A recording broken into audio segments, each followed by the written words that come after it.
Now, from WYDC TV, this is Big Fox News at 10. I'm Anna Manuel. Thank you for joining us. An arrest made in connection to an Elmira homicide from December. Police say 29-year-old Edelmiro Velez Ross Toro was arrested yesterday for the stabbing death of Jeremy Scarborough. Ross Toro has been charged with 1 count of second-degree murder. Anyone with information about this homicide is asked to contact the Elmira Police Department. An on-duty sanitation worker is shot in New York City. It happened this morning on 52nd Street between 10th and 11th Avenues in Midtown Manhattan. The male victim was shot in the leg, taken to a hospital, and is stable. According to police, it's believed the victim and the shooter know each other. Police were looking for a Mercedes-Benz in connection with the shooting. A little taste of normalcy in some U.S. states as mask mandates come to an end. Massachusetts is joining a growing list of states no longer requiring masks in schools. Jonathan Seri has reaction to this upcoming change. A steep decline in COVID-19 cases across the U.S., leading some states to ease their mask mandates. Daily cases are down more than 65%, and hospital admissions dropped 40% over the past 3 weeks.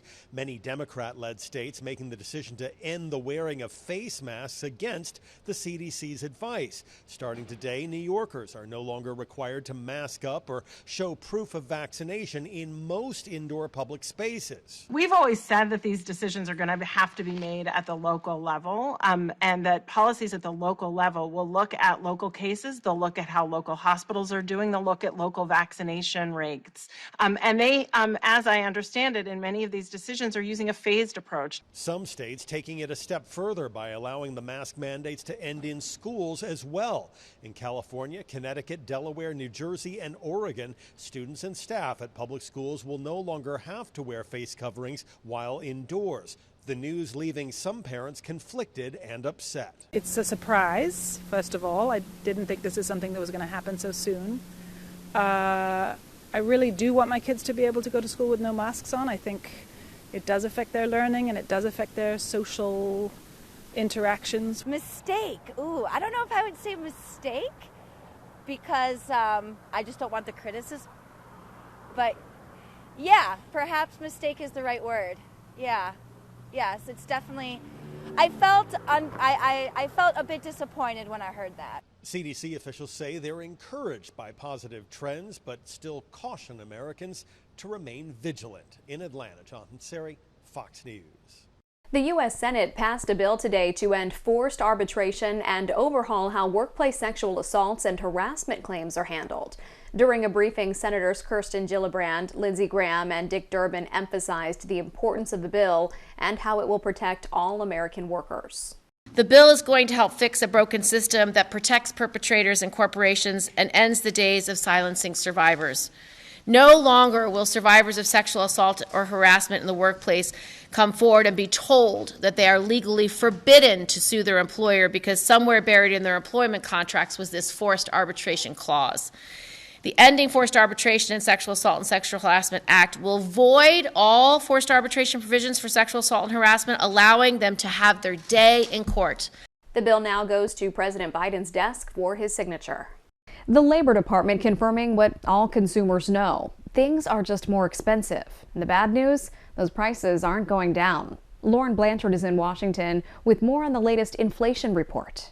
The expectation was awful, and the reality turned out to be even worse. The stock market dropping after the Labor Department released the latest inflation numbers, showing year-over-year a 7.5% increase, up 0.6% in January, the same as December. A sure sign inflation is not going away. This is 8 straight months over 5%. Inflation is now at its highest level in 40 years. The report shows despite wage increases, when you factor in inflation, people are losing more of their paychecks. The White House says they still expect things to even out soon. We need to do everything we can to keep wages up and prices down. Year over year, food is up 7%, energy up 27%, used cars up 40%.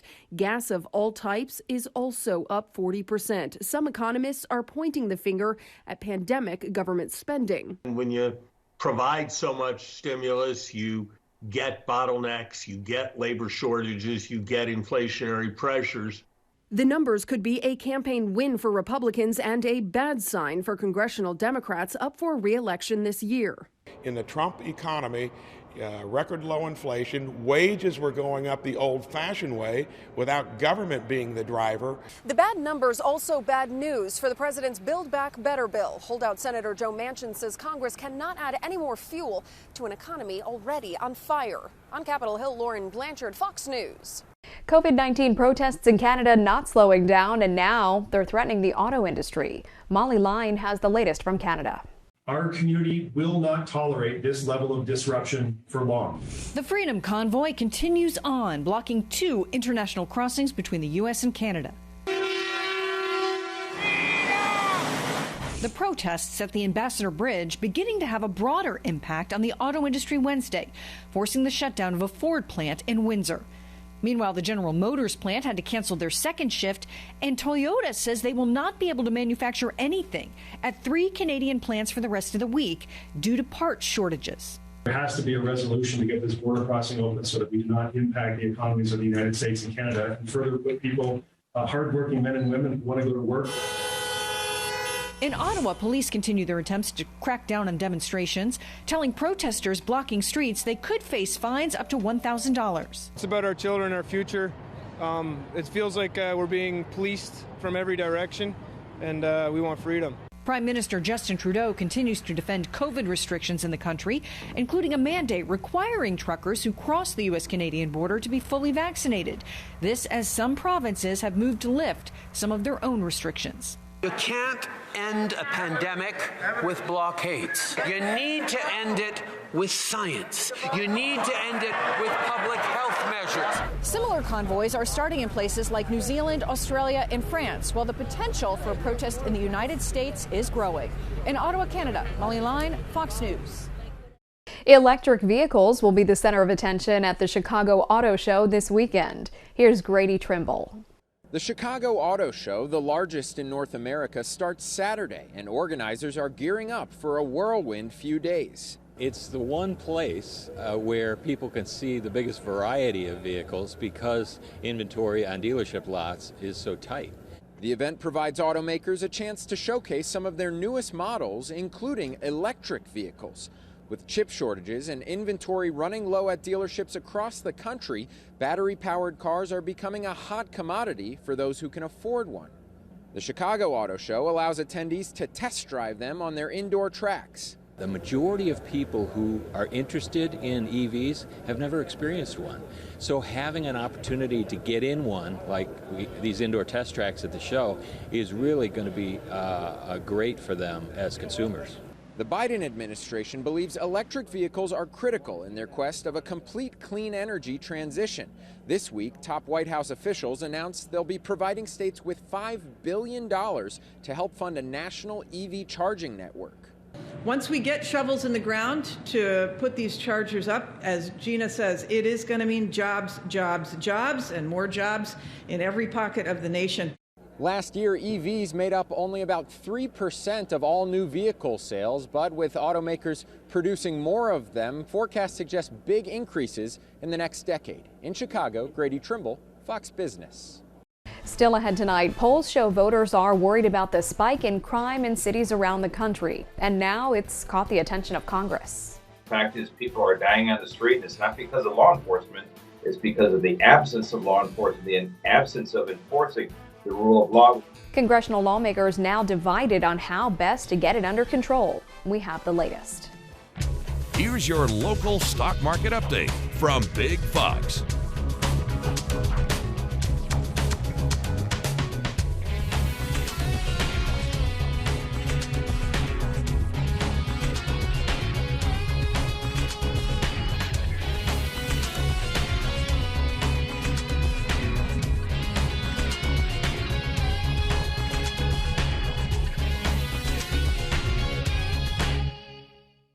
Now, your Twin Tiers forecast from Big Fox. Thanks again for checking in as we take a look at your local forecast. I'm meteorologist Todd Nelson. And that light rain snow mix will end overnight tonight, and we'll have a dry start into your Friday morning. The winds will be picking up ahead of a clipper on Friday here as rain develops, and then we'll see some scattered snow showers here into Saturday night as the temperatures then begin to cool down, and it will be much cooler by Sunday, no question. Here's a look at your next few days. Friday, again, 43 with some scattered rain chances. Saturday, we'll see that mix of rain and snow, and then some leftover snow showers on Sunday, especially in the morning, but temperature dropping down to 18. And then how about this? Monday, we'll see daytime highs in the teens, which will definitely be much colder than average, which at this time of the year is 36. By the way, Monday is Valentine's Day, so we'll definitely be much colder as we start off a new week. All right, looking at your forecast overnight tonight. Again, things quieting down in the Elmira Corning area. We will have some dry conditions at least to start, and then later in the day, light precipitation turning into kind of a soggy Friday night, and then eventually changing over to all snow on Saturday. Minor accumulations in terms of snowfall. It doesn't look to be much, but a few communities, especially to our north near the Finger Lakes region, could have some minor coatings of snow. Now, total amounts of liquid precipitation getting close to 1/10 of an inch, generally less than that, though, as you can see in Elmira and Corning, right around 5/100ths of an inch. And as I mentioned, we'll start to see that change over to a little bit of snow Friday night and into Saturday, but not much accumulation expected. So tonight, 23 degrees. Could have some isolated snow showers early. Things will begin to quiet down, starting off on a dry note Friday, as I mentioned. Temperatures here starting off into the low to mid-20s. Again, our average overnight low is 16, so we're definitely going to be milder than that with those cooler feels-like temps. But here comes the wind, especially after the lunch hour. We'll see some 25-mile-per-hour gusts. That's out ahead of that clipper system, which again brings us some light rain chances into the afternoon. Again, starting off on a dry note, clouds continue to thicken. Here comes that rain through the afternoon, and we'll see the rain off and on through your Friday night. But 43 will be the daytime high with, again, some gusty winds well above the average, which is 35 degrees. So many communities here, again, about 10 degrees warmer than we should be for this now mid-February. And then cooling off to near average on Saturdays. We see some of that rain change over to snow, lingering snow showers into Sunday as well, just very minor coatings of snow. But Sunday will be at 18 degrees. That'll be the coldest day of the weekend, waking up to 4 on Monday with a daytime high of 17 for Valentine's Day. Another chilly one on Tuesday, at least to start, but getting closer to average, and then a modest warm-up during the second half of next week. Rising crime in American cities continues to be a major concern for state and local leaders. And polls show it's a top issue for voters heading into the 2022 midterms. Madeline Rivera has the latest reaction from Washington. Combating crime is part of the job for police departments across the country. But in 2022, officers are facing unprecedented challenges. Several U.S. cities set new homicide records for 2021. Many sheriffs in charge of leading their departments through the pandemic are demanding more funding to hire additional officers. The fact is, people are dying on the street, and it's not because of law enforcement. It's because of the absence of law enforcement, the absence of enforcing the rule of law. Republican lawmakers are pointing the finger directly at Democrats and progressive district attorneys, accusing them of being soft on crime and providing criminals with lenient sentences. We ought to be doing everything we can to support our men and women in blue, including making sure that they are funded appropriately. Last week, President Biden made a visit to New York, which is struggling with a surge in crime. His administration is working to get illegal guns off the streets and expand programs that help troubled youths and teens. Some congressional Democrats are disavowing past rhetoric from their progressive colleagues who have advocated for defunding the police. When we take the time to talk to communities throughout our nation, particularly those in high crime areas, you know what they tell us? Those communities say, we want to fund the police. At least one prominent progressive lawmaker is defending her stance on defunding the police. Missouri Congresswoman Cori Bush stands by the slogan and says her party needs to do more to explain the meaning behind it.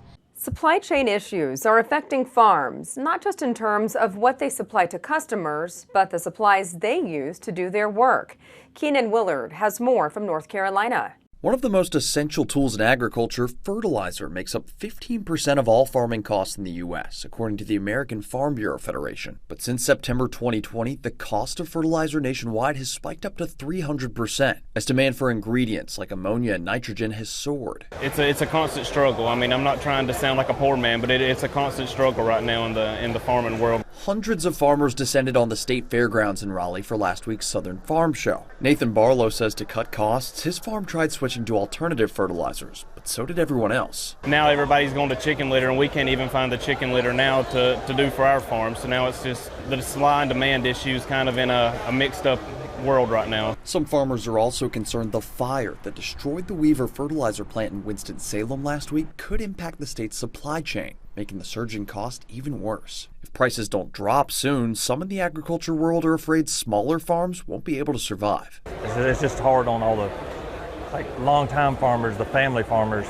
They can't compete with the huge farms. They get a lot of the government subsidies, things like that. As a third-generation farmer, Barlow says he has a legacy to uphold, and he'll do anything to keep his crops growing. We have to make money at the end of the day, and we're just out here trying to feed the world.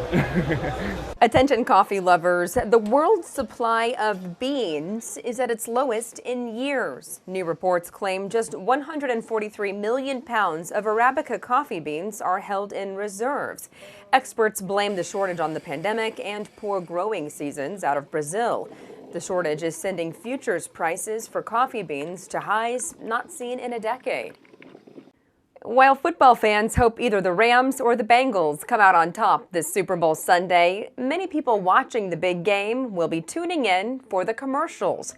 And companies are once again throwing down the big bucks to be part of the action. Tracy Gallagher has the story. About 70,000 fans will pack SoFi Stadium Sunday evening in Los Angeles to watch the Rams and the Bengals face off for the Lombardi Trophy. But the draw for many won't be what's happening on the field. Super Bowl Sunday to the advertising industry is like Oscar night is to the movie industry. It's the biggest night of the year. The advertising game has grown bigger than football itself. And with more than 100 million people watching, advertisers are paying big bucks for a slot. This year, the cost for 30 seconds of airtime in the Super Bowl can cost as much as $7 million. No other TV event comes close in terms of having such a vast and diverse audience, which gives companies a chance to leave a lasting impression.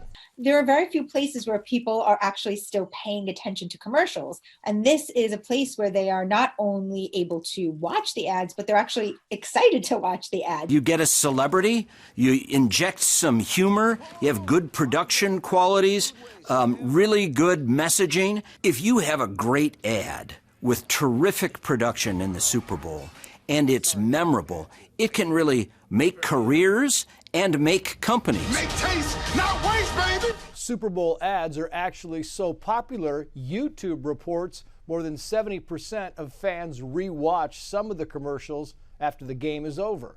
The Super Bowl is just a few days away, and Google is sharing the most searched for game day recipes. Most Americans are looking for wings recipes with a large variety of dips.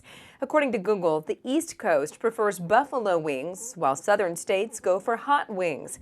Texas leans more toward buffalo wings, while California favors hot wings. And when it comes to dips, Alaska and Hawaii are leading the search for 7-layer dip recipes. A fear of shortages at the shelves are leading consumers back to stockpiling. Economists predicted bulk buying would be popular and necessary at the start of the lockdowns, but with widespread shortages and an uncertain economy, Americans continue to stockpile food and household products. Sales at bulk retailers, Costco, Sam's Club, and BJ's Wholesale rose 26% in dollars and 18% in volume during the last quarter of 2021. Now experts are predicting elevated consumption will stick around. We want to leave you with a smile tonight. Get your loved ones the gift they'll really enjoy. Pizza. Turns out the perfect Valentine's Day meal is pretty simple, a heart-shaped pizza. Chain restaurants want to help you spread the love by offering their iconic pies in the shape of a heart. Places like Pizza Hut, Papa John's, and California Pizza Kitchen are all in on the trend, with Pizza Hut and Papa John's both offering their festive pies for just under $12. If you want to show some love to a local pizzeria this February 14th, plenty of neighborhood parlors will also be reshaping the classic round dough for the holiday. Thanks for joining us. Have a great night.